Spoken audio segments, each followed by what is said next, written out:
Assalamualaikum warahmatullahi wabarakatuh. Waalaikumsalam. La ilaha illa anta Handphone. Yang saya hormati teman-teman media cetak dan elektronik yang hadir, dan pada kesempatan ini saya mewakili tim hukum mengucapkan terima kasih atas kehadiran teman-teman wartawan dan juga kepada Bapak Kapolres Polres Metro Jakarta Utara, Pak Kapolres, kemudian Sabara, dan Kapolsek, maksud saya, dan petugas yang lain. Saya sudah prediksi. Tadi malam kami rapat tim. Saya sudah prediksi bahwa Hotman tidak mungkin bisa hadir hari ini.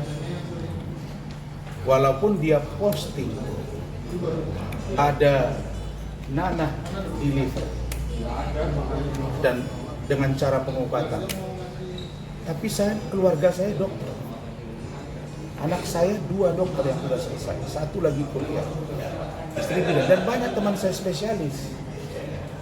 Rahmat semalam masih bilang, Pak datang Pak, saya bilang tidak datang. Kenapa? Kalau sudah berobat di rumah sakit Indonesia di Jakarta, lalu kemudian dirujuk ke Singapura, artinya apa? Ada hal yang serius. Yang diposting mungkin lever, di luar itu mungkin ada yang lain. Coba Anda dengarin suara dia, sesak. Dengarin, jam 3 subuh. Artinya apa? Ada 3 kemungkinan. Jantung, ginjal, dan atau lambung. Untuk lambung tidak mungkin. Nah, pertanyaannya, kalau dia sudah sakit begini, sampai berapa lama kita tunggu? Kalau kita nanti bertanya terlalu keras, tiba-tiba dia pingsan, jadi persoalan lagi. Sementara kita mau pembuktian. Jadi, saya pesan satu saja. Kami nggak akan banyak bicara di sini karena memang sudah clear. Karena ada juga yang mau berinteraksi, saya akan jelaskan. Hotman, rekan kami Hotman, dengarin dirimu. Rasakan penyakitmu. Hilangkan dendam dan murkamu, karena itu akan menambah penyakit bagi kau. Dan Anda tidak akan sembuh kalau Anda masih berpikir tentang sakitmu, tentang bicara tentang Rasman, Firdaus. Pikirkan amalmu, perbuatanmu, dan siapkan dirimu untuk kita sidang lagi. Jadi kami sama sekali, kenapa saya katakan tadi jangan 1 minggu, karena saya khawatir nanti tidak juga datang 1 minggu. Tim saya ini Bu Foni, ada yang dari Bandung, ada yang dari Bogor, ini juga di Bandung. Nah, sehingga mohon maaf ya, kita habis waktu, tenaga, pikiran, dan juga biaya. Saya kan tidak orang kaya. Saya bukan pengacara internasional. Saya pengacara kampung. Jadi, jujur aja Pak Hotman, kalau bisa, cepatlah Bapak datang, tapi sehat dulu. Nah, kalau memang sudah sulit, kata dokter. Kenapa saya bilang kepada Rahmat dan tim? Karena saya kuliah di Malaysia, saya supervisi saya, penelitian skripsi saya atau tesis saya itu di Singapura. Dokter luar negeri, khususnya Singapura dan Malaysia, yang saya tahu, dia akan katakan, you tidak boleh pergi, harus dirawat. Di sana nggak ada cerita tawar-menawar. Pak, aku bisa pergi nggak? Besok aku sidang. Nggak bisa. Dokter akan katakan, you berobat di sini. Kalau tidak, silakan pergi. Itu cara mereka. Begitu juga sebaliknya. Kalau mereka sudah katakan tidak bisa ditolong, mereka suruh pulang. Itu yang saya tahu sejak saya kuliah di sana. Jadi makanya saya heran kemarin postingan Hotman, dia bilang, menurut 3 profesor yang menangani dokter ini, sekarang Hotman lagi menunggu nasihat terakhir dari dokter. Saya bilang, saya yakin melihat penyakit tidak akan lama. Dan ingat, kalau sudah benana, ada virus, itu akan berulang kalau tidak dirubah pola hidup. Nah, pertanyaan saya, apakah Hotman menyadari ini? Kalau memang sudah tidak lagi kuat menghadapi persidangan, dia sudah sampaikan kepada pengadilan supaya tidak diteruskan persidangan itu lagi. Saya kira itu. Toh kami juga tidak mendendam kok kepada saudara Hotman. Kira-kira begitu. Bang, tadi sempat bertemu Iklim Hakim. Ya kan saya lihat wajah dia tadi kan. Saya mau lihat apakah berubah masih wajah yang dulu. Kelihatannya hidungnya agak lebih mancung, agak lebih kurusan. Jadi kita mau lihat aja. Nanti kan bersidang dengan saya. Saya hanya akan buktikan dengan 2 poin saja. 1 poinnya saya akan buktikan bahwa saya tidak melakukan pencemaran. Yang kedua, bahwa benar Iklim Hakim mengatakan kepada saya dia dilecehkan. Itu saja. Oke, cukup ya. Saya kira Bung ini sudah 7 kali sidang belum pernah bicara. Silakan. Oh iya ketua tim. Jadi gini, saya sebenarnya kebetulan kan saya yang paling banyak bertanya. Ya. Ya kan, saya masih menyusun lagi kira-kira 5 pertanyaan lagi, tapi 5 pertanyaan ini sudah disesuai dengan alat bukti. Ya, alat bukti yang akan saya sajikan nanti di minggu depan. Jadi saya mungkin 5 hari ini saya doakan benar-benar lah Pak HPH ya, biar bisa hadir, biar bisa ketemu lagi, biar bisa nanti menjawab pertanyaan-pertanyaan yang akan saya sampaikan kepada Pak HPH ya. Jadi mudah-mudahan Pak HPH ya, kita semua rakyat Indonesia mendoakan Pak HPH supaya segera sembuh. Ya itu aja dari saya ya. Ya. Bubun. Dari Bandung ini. Ya, terima kasih. Sama pendapat kami itu bahwa seandainya memang saksi pelapor itu tidak memungkinkan untuk beranjak sembuh lebih cepat, sampaikan bahwa kami juga tidak membuang waktu, tidak membuang materi. Kalau seandainya memang tidak mungkin, tidak ada salahnya menyampaikan pada saat sebelum sidang itu dilanjutkan. Itu kan akan lebih mempermudah ya.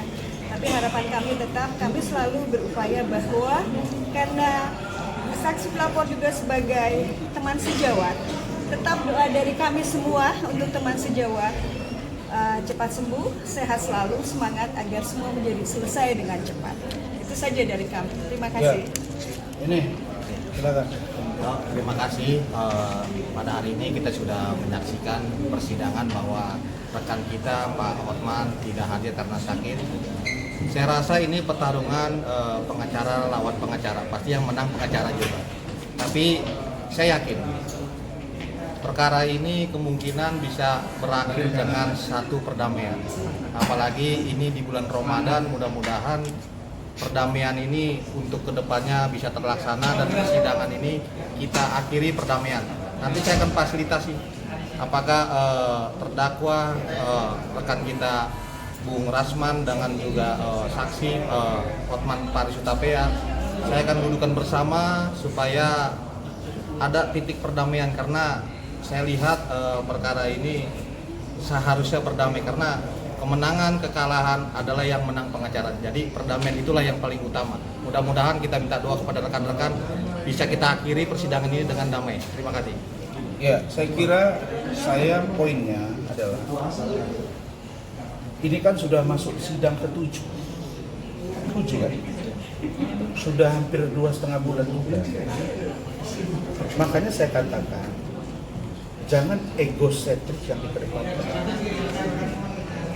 Dan ini masyarakat menunggu. Makanya saya minta agar penegak hukum kita ini mempertimbangkan semuanya, apalagi bulan Ramadan. Ya. Saya tadi berharap sebenarnya 10.30 dimulai, malah sekarang percepat 9.30 kan. Berarti habis makan sahur kita sudah siap-siap ke sini. Nah, jadi saya kira tim saya solid. Ini ada tim hukum yang baru, Saudara Riki Hutasoid, ini orangnya. Nah, ini beliau baru masuk, dan silakan Saudara Bangkit. Ini Bangkit juga tim hukum saya ini. Ada mau disampaikan? Kita kecewa semua sebenarnya. Kenapa saya semalam kita nggak diinfo? Harusnya itu Bang, kita nggak jadi sidang.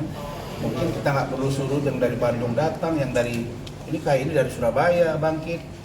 Jadi kita turun semua. Saya kira silakan Bangkit 1-2 batu.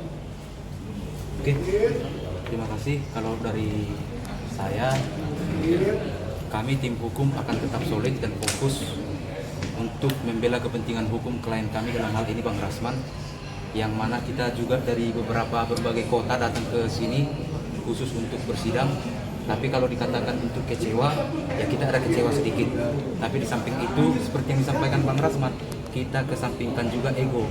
Kita fokuskan dan kita harapkan juga untuk Bang HPH, Bang Hotman cepat pulih dan cepat sehat, biar kita bisa bertemu di minggu depan dan kita fokus pada substansi apa yang kita perkarakan, apa yang Abang laporkan ke klien kami, ya kita fokuskan. Dan kami juga udah punya cara-cara untuk menangkis semua itu dan membela kepentingan Bang Rasman. Dalam hal ini kepentingan hukum ya. Terima kasih. Kalau Hotman mau sehat, seperti semula dengan dansa-dansanya, saya kasih aja gambaran dari segi kesehatan. Bisa nggak dia merubah pola dia sekarang? Tidak ke klub. Ada menyangkut hati nih. Tidak minum minuman keras. Tidak begadang. Tidak membenci orang. Yang 4 ini kalau dia bisa hilangkan, dia bisa total sehat. Tapi kalau tidak, berat urusannya. Makanya saya katakan sulit. Kami udah kumpulkan tadi malam bukti-bukti semua. Kita rapat tim itu kan ada tempatnya dan ada biayanya. Jadi saya bukan apa-apa. Saya mempersiapkan data, dokumen, sehingga kita berulang-ulang. Ini sudah 1 minggu, 2 minggu. Kalau minggu depan nggak datang juga, apa yang harus disikapi? Kami berharap kalau minggu depan nggak datang, ya idealnya Bu Foni ya di close saja kan begitu, seperti kasus Nikita Mirzani kan. Masa kita tunggu sampai dia pulih sehat-sehatnya? Atau dibacakan saja kesaksian dia, kan ada diatur gitu. Nah dokumen-dokumen itu sudah diatur semalam sama Rahmat. Apa saja? Coba yang singkat Mas. Dokumen yang tadi malam kita rapatkan itu semua, video semua udah kita kumpulin. Ya baik, sebenarnya kami dari tim penasihat hukum Pak Rasman sudah sangat siap untuk hari ini bertanya ataupun melakukan menguji fakta-fakta yang minggu lalu itu disampaikan oleh Hotman. Ada beberapa video seperti Hotman mengatakan bahwa ketika dia mengetahui postingan Pak Rasman, pada saat itu Hotman berada di rumahnya, yaitu Kelapa Gading. Fakta yang kami temukan, tidaklah beliau berada di Jakarta, tetapi beliau berada di Bali. Nah ini sudah kami siapkan semua, baik video, screenshot dari postingan dia yang memang menunjukkan secara lokasi itu ada di Bali. Jadi dihubungkan dengan fakta perkara yang pada awalnya kami telah mengajukan eksepsi kewenangan absolut, keyakinan kami, kewenangan relatif, keyakinan kami Pengadilan Negeri Jakarta Utara tidak berwenang mengadili perkara ini. Itu poin pertama. Yang poin kedua, ketika diperiksa pada minggu lalu, Hotman masih menyangkal terhadap perbuatan-perbuatan pelecehan seksual yang dilakukan dirinya kepada Hotman Paris.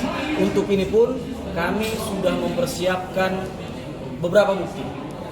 Ada bukti screenshot percakapan yang kami duga secara verbal itu adalah dugaan pelecehan seksual, kata-katanya. Nah ini nanti akan kami perlihatkan kepada dia dan kami mau tahu apa pendapat dia setelah melihat bukti-bukti yang kami hadirkan. Artinya begini, Hotman pada saat diperiksa adalah sebagai saksi. Secara KUHAP, seorang saksi yang akan memberikan keterangan itu disumpah terlebih dahulu dan diwajibkan kepadanya untuk berkata jujur tentang apa yang terjadi dalam posisi perkara itu. Nah, kebohongan itu ada 2 upaya ataupun ada 2 konsekuensi hukum. Yang pertama, secara agama, dia yang sudah bersumpah pasti berdosa kepada Tuhannya. Yang kedua, secara pidana diatur dalam pasal 242 dan itu bisa dihukum pidana penjara 7 tahun. Jadi kami pastikan begitu nanti kami sudah mengkonfrontir ini, tetapi Hotman tetap menyangkal, kami akan langsung membuat laporan polisi. Itu dia poinnya. Jadi intinya, ya sebelum saya closing, Hotman, kau butuh energi yang kuat dan fisik serta pikiran yang kuat. Karena pertanyaan dari tim saya makin menggempur kau, termasuk saya. Nah, kuat nggak kau menghadapi gempuran ini? Karena kami sudah dapat bukti A, B, C, D, semua akan kita ungkap. Nah, itu tadi yang saya khawatirkan. Belum kita ngomong nanti jatuh. Nah, mudah-mudahan sehat. Itu intinya dari kami. Terima kasih teman-teman semua. Terakhir, menyambung tadi ungkapan dari kuasa hukum Abang soal kemungkinan perdamaian. Apakah itu mungkin? Kalau mungkin seberapa besar Abang yakin? Maksudnya saudara Banua itu, ini kan dia sudah sakit. Terus saya lihat juga ada Diolipa, lawyer kan, kemarin bersuara juga. Kalau dia sakit, dibacakan saja keterangan dia. Boleh. Tapi itu kan akan sangat membuktikan bahwa apa yang dia laporkan itu menjadi sangat lemah. Nah, kalau dia juga tidak bisa menjawab pertanyaan kami, akan makin lemah lagi. Kan saya akan tanya nanti, saya akan tanya lagi. Ketika engkau mengatakan, wahai Bapak pengacara internasional, saya nggak sebut nama ini, ada pengacara itu bilang, kalau orang menjadi salah satu tim, ajudan atau asli namanya, tidak boleh yang tidak boleh kalau tidak original. Kalau OP nggak laku katanya, kata si pengacara itu. Nah sekarang kita tanya, apakah yang ada di sekitar dia sekarang, aspri kah, ajudan kah, atau apakah itu dites dulu nggak original atau tidak? Kan mesti diketahui. Apa disentuh, dipegang, diisap, dimumam, atau diremot. Kan begitu. Jadi saya kira inilah yang harus kita pertanyakan. Kemudian dia bilang bahwa ketika dia melihat postingan saya dan preskon itu, dia sedang berada di Kelapa Gading. Fakta yang kami punya, dia di Bali. Nah, dia sudah disumpah, dan kalau berbohong kami laporkan ke polisi. Jadi ini kan dia sakit ini, masa orang sakit kita, maaf ya, kita gebuki rame-rame, kan kasihan juga. Gebuki secara hukum ya, bukan secara pukul-memukul. Jadi saya kira Pak Hotman sudahlah, sudahilah, berobat, fokus. Usia pun udah mulai tua juga kan, sudah banyak duit, nggak usah jual-jual apa lagi, jual minyak wangi kan. Saya udah wangi saya, masa mau dikasih hadiah sama saya minyak wangi? Saya nggak tahu, minyak wangi saya Louis Vuitton, pergi kalian tanya, 5 juta harganya. Udah 4 kali saya nambah di sana. Jangan, saya nggak sampai uang 50 juta. Menurut saya 5 juta cukup lah. Tapi janganlah dibilang ini mau dihadiahin sama si Rasman. Nggak perlu saya dapat hadiah dari dia, saya bisa cari kok. Saya kira begitu ya. Jadi memang yang bertanya baru 4. Yang menyusul ada 4 plus Rasman. Kebayang nggak kalian bagaimana nanti terungkapnya di situ dia? Bagaimana dia menjawab itu semua? Yang saya ceritakan itu fakta. Yang nggak akan bisa bantah. Apalagi ada di berita acara dia. Itu diperiksa. Oke, thank you. Makasih banyak. Thank you.